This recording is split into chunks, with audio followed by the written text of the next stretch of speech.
Russian President Vladimir Putin did not deny that Pyongyang sent soldiers to his country. His first remarks regarding the deployment of North Korean soldiers. The United States says the troop deployment shows Putin's desperation.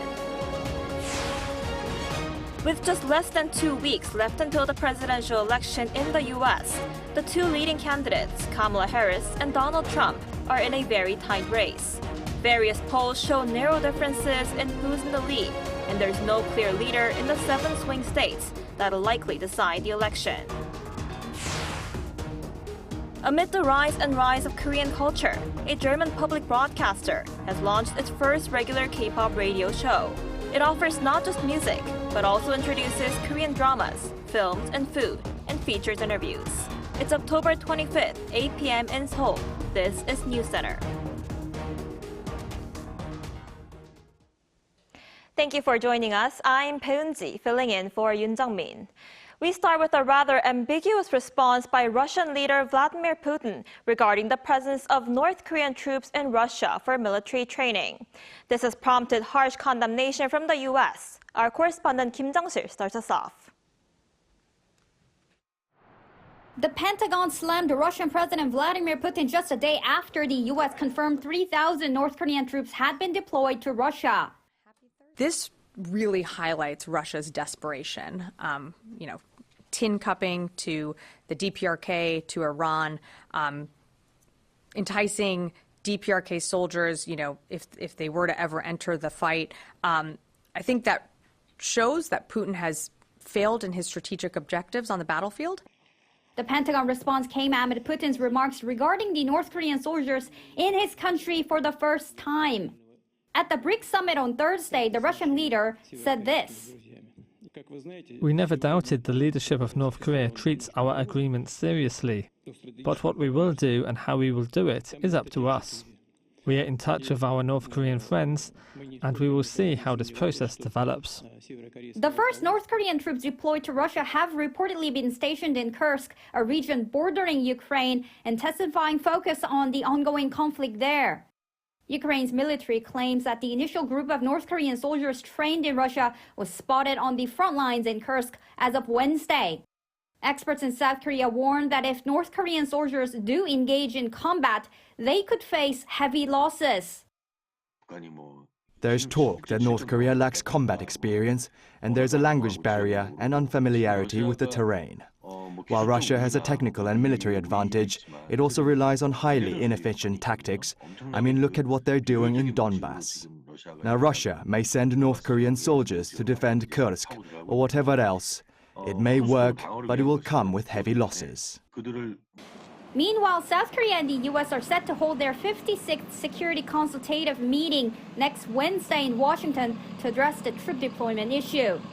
South Korean Defense Minister Kim Yong-hyun and U.S. Secretary of Defense Lloyd Austin will lead the talks. Kim Jung-sil, Arirang News.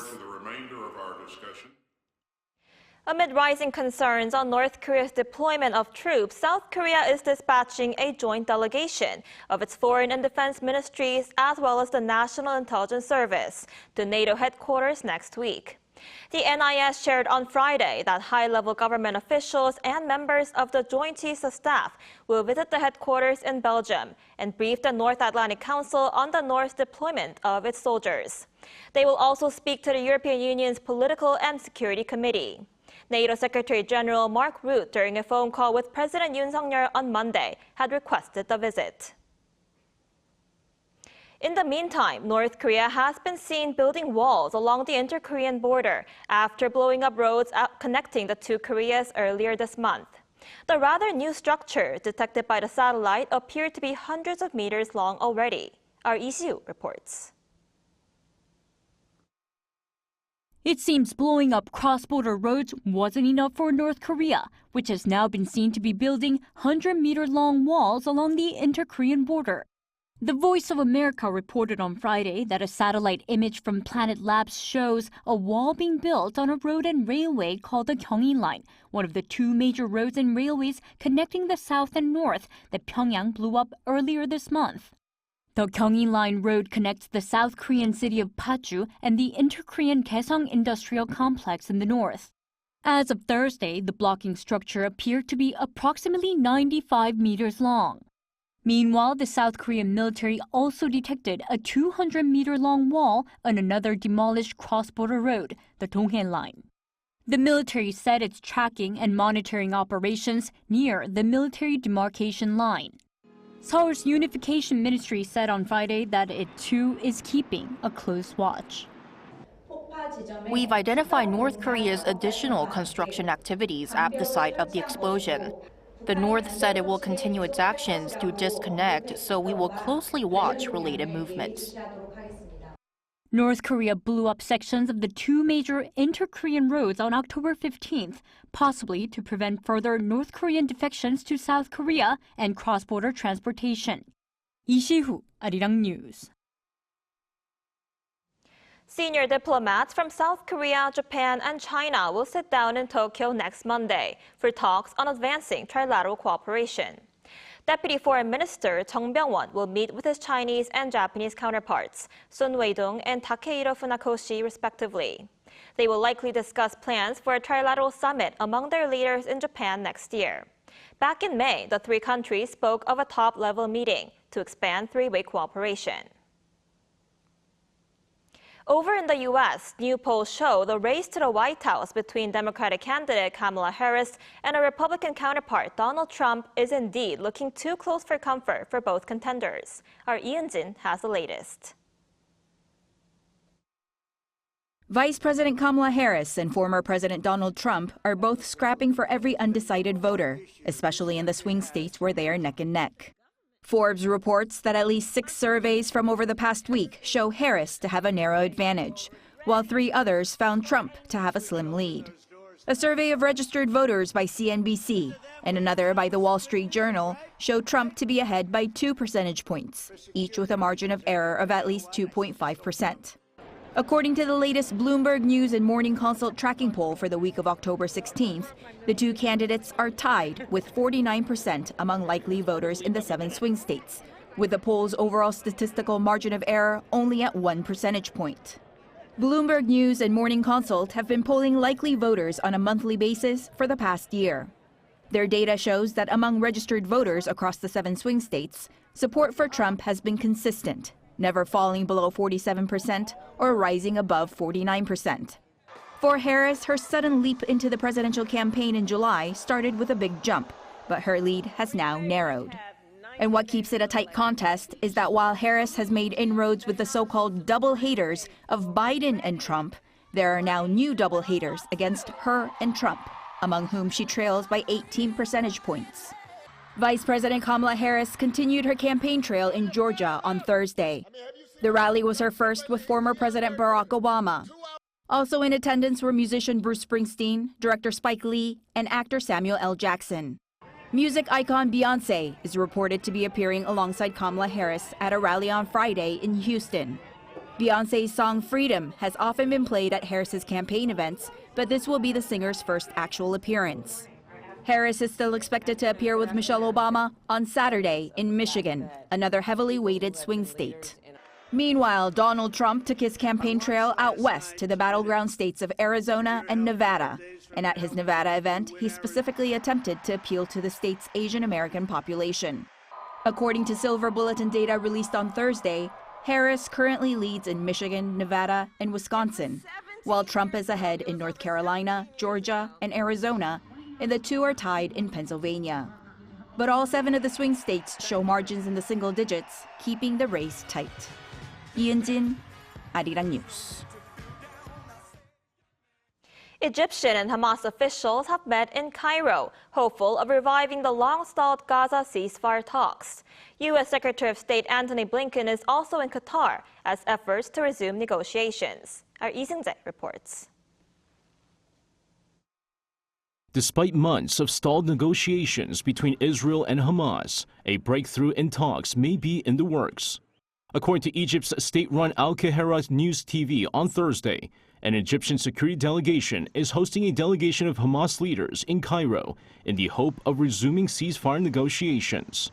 Israeli Prime Minister Benjamin Netanyahu welcomed Egypt's push for a deal that would release hostages being held in Gaza.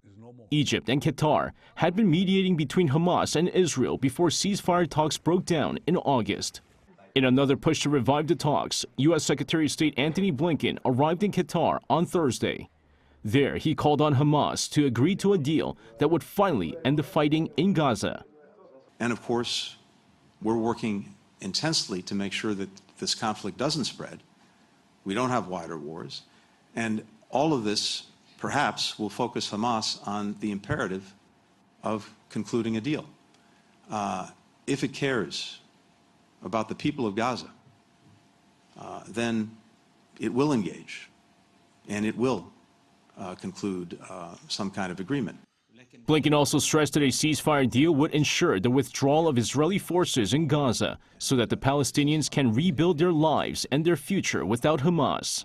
Despite the prospect of a resumption of ceasefire talks, an Israeli airstrike on a school building in Gaza on Thursday killed at least 17 people. According to Reuters, the Israeli strike targeted the Al-Shuhada school in the Nushirat refugee camp, while the Hamas-run government media office said the school was being used as a shelter for displaced Palestinians. Israel says it was a Hamas command center.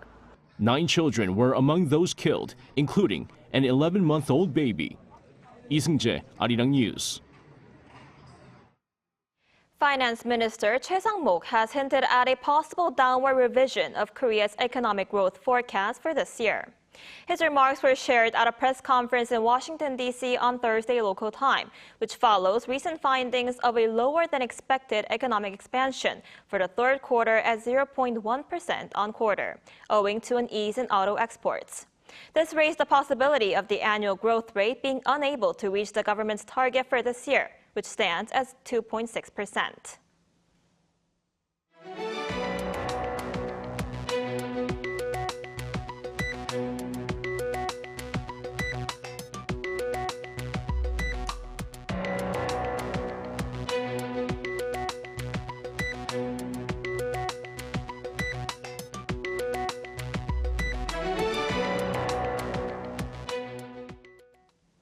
Today, October 25th, is Dokdo Day here in South Korea, and related celebrations are taking place across the country.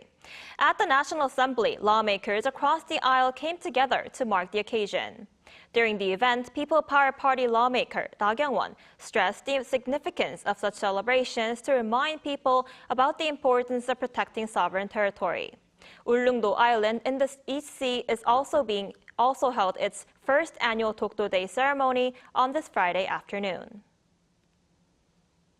A flower festival is in full bloom this fall in the southern part of Korea, offering visitors the chance to celebrate the vibrant colors of nature amid the refreshing autumn breeze. Our Park Gun-woo was there. UNESCO's World Heritage Dolmen site in Hwasun-gun County in southwest South Korea gets more special in the autumn. That's because the 2.3 million square meter area, similar in size to over 3,000 football fields, gets partially filled with many different kinds of flowers as part of the Hwasun-dolmen Fall Flower Festival. As you can see, this festival has a variety of vibrant colored fall flowers blossoming in this spacious area, allowing people to take nice selfies here. Beautiful flowers from golden sunflowers to delicate cosmos and chrysanthemums are just some of the flowers you can enjoy. A total of 10 different flowers that bloom in autumn are on display at the site, with special artwork also intriguing visitors. I really like how they make different kinds of animals with flowers. So I took a lot of pictures. I'll come here every year as long as I'm alive. It's really cute, so coming here so relaxed. I was first time watching, it's really good. It's great to spend time with my family in this wonderful weather with a gentle breeze. The festival also captures the interest of visitors with its signature snacks for sale at an outdoor cafe in front of a large sunflower field. One of the most popular desserts was the all-black ice cream, created to commemorate the region's coal mine which closed last year. It has a sweet taste, but is also salty to express the saltiness of a miner's sweat. And due to the recent reading craze following South Korean writer Han Kang's Nobel Prize win, a zone was also created near the dolmens for people to read and relax. The festival was planned to promote the cultural heritage of Hwasun, and we are aiming to develop various dolmen-related programs to make this a bigger festival. With a target of bringing in around 200,000 people to the event just this year, the Fall Flower Festival runs until November 3rd. Park Go-nu, Arirang News, Hwasun. Researchers here are turning to robots to allow the visually impaired the chance to better indulge in cultural experiences, like visits to exhibitions. Our Cha Young has this report. People with visual impairments often struggle when visiting exhibitions without audio material, and so researchers have developed a service robot that provides a docent-like explanation while moving alongside the participant. The service robot relies on a haptic feedback system, allowing blind people to control it with their hands. The autonomous robot determines the best route to any exhibit that the person in control of it wishes to go to while avoiding obstructions. Its speed can also be controlled manually. People can increase and decrease the speed through the haptic device as much as they want. We are in the middle of the process of developing a navigation service for robots to guide people safely. The research team carried out verification tests at Gwangju's Haegwang School and is set to provide a customized exhibition service for the visually impaired at Gwangju National Science Museum next year after upgrading the robot technology. Blind people were only able to attend exhibitions with the help of those who provide guide services like docents at museums. Now I expect that people with visual impairments can also enjoy exhibitions actively. The advanced robot technology is raising expectations of helping blind people to have cultural experiences without barriers. Cha Young, Arirang News. American pop star Bruno Mars has taken first place on a Korean music show for the first time through a collaboration with South Korean girl group Blackpink's member Rosé called APT. APT reached first place on the K-pop chart show M Countdown, a rare achievement for an American star. Mars thanked his Korean fans and Rosé on social media, and Rosé responded with a congratulatory message. The song, released on October 18th, was inspired by a Korean drinking game. Boosted by global popularity, APT is expected to reach the top ranks on the US Billboard Hot 100 and the UK official singles chart Top 100.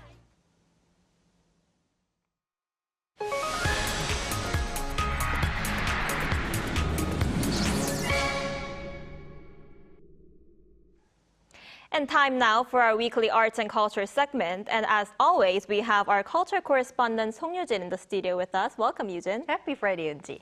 So what do you have for us today, Yujin? Well, Eunji, today I have some exciting news from Germany, which really shows how far the Korean wave is reaching around the globe. Now, to give you a sneak peek, K-pop is now part of the lineup of one of the country's major broadcasters. So from 대한민국, which is South Korea's official name in Korean, to Deutschland, let's first take a look. 저스틴 팀페와 함께하는 프리트, 최고의 음악 K-pop. What you just heard is Germany's first regular K-pop radio show, Best Musik K-pop. Fritz, a radio station under a public broadcaster, Rundfunk Berlin Brandenburg, officially launched the show on October 14th. It's the product of months of collaboration between ALBB and the Korean Cultural Center, Germany. Justin Timpe is the show's host and producer. He fell in love with K-pop after first listening to BTS 10 years ago. So perfectly produced, everything, like the music videos, like also the styles. They try new things, which I never heard before. Like, you would never go and put a bit classic into a rap part and then a bit R&B, and then at the end we have pop. Justin is involved in every step of the show, from researching trends to curating playlists, making sure the program is open to all listeners. What I do is I look, what stars do we have over here? Like Dua Lipa, Coldplay, Bruno Mars. And then I check to what kind of K-pop songs do we have, which are very similar to them. And try to make the example, like, hey, we have Dua Lipa. In Korea, you have someone else, like Jeon Somi. The 2-hour show offers more than just music. It introduces Korean dramas, films, and food, and features interviews with emerging K-pop artists. The response has been beyond expectations. The day afterwards, I came to the station and people were overwhelming and they were saying, Justin, we never had a show with so much people writing us. This 2 hours of the first show will put in together everything we can hear and see from the K-pop scene. Germany wasn't always the playground for the Korean wave. Asian dramas were rarely aired on TV, and K-pop was largely seen as niche culture. But now, that's changing. K-pop's global rise has ignited interest here, and streaming services now allow instant access to Korean content for German viewers. RBB is one of the major broadcasters in the Berlin region, with Fritz attracting around 183,000 daily listeners. The launch of this program shows that K-pop is becoming part of the mainstream in Germany. Justin hopes the show will be more than just a place to play music. He wants it to become a community for listeners. They can talk not only with me, but also with the community, with the other people, about what's going on in their K-pop universe.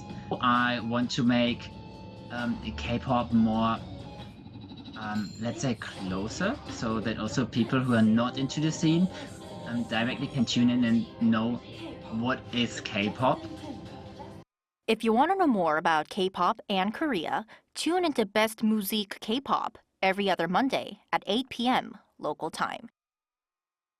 So this is definitely great news for K-pop fans in Germany, Yujin. Right. And you mentioned earlier how interest in Korean culture is growing in Germany, and that's where the overseas Korean culture centers play a role, right? Right. So what kind of programs are they offering? Right. So according to Director Yang of the Korean Cultural Center in Germany, the primary focus is outreach to young students, for example, those in elementary school. So what the center does is it invites students to participate in hands-on experiences, such as learning traditional Korean calligraphy, seoye, wearing the Korean traditional dress hanbok, and trying Korean food. And Director Yang says the goal is to help these students become familiar with Korean culture from a young age, as early exposure to Korean culture really tends to leave a lasting positive impression.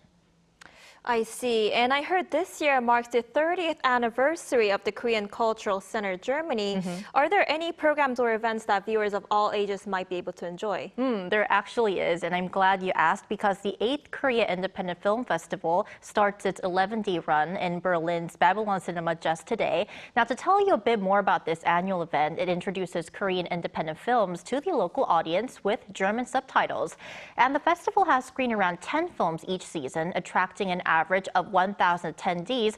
However, interestingly, last year, the number of attendees tripled to about 3,200. Now, to talk more about this year's festival, it will screen 10 films, opening with director Kim Mi-young's A Lonely Island in the Distant Sea.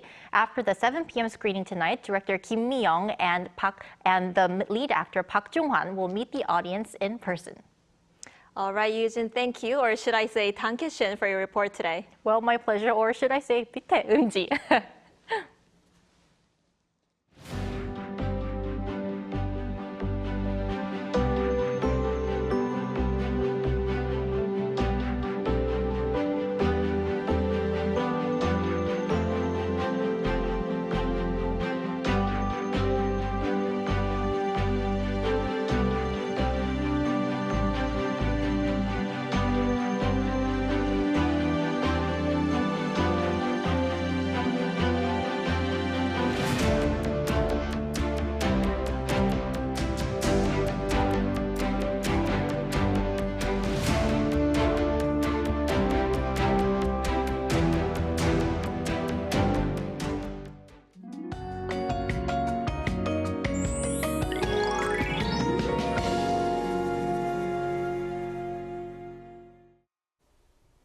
Autumn weather continued today, clear skies with large daily temperature differences.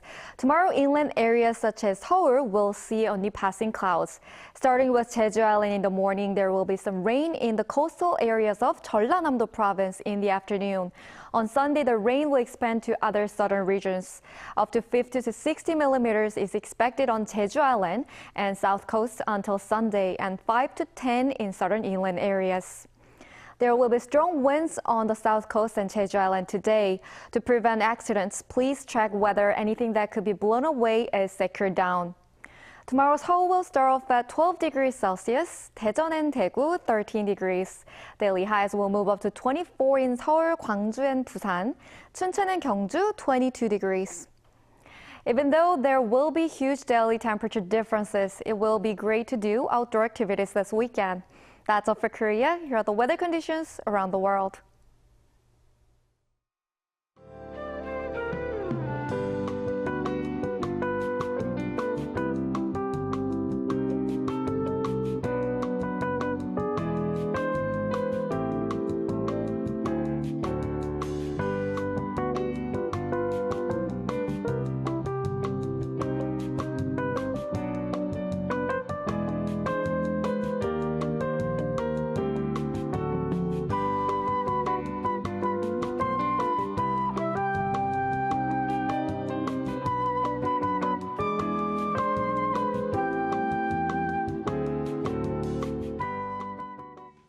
Now that is all for tonight's News Center, but do stay with us for our panel session coming up next.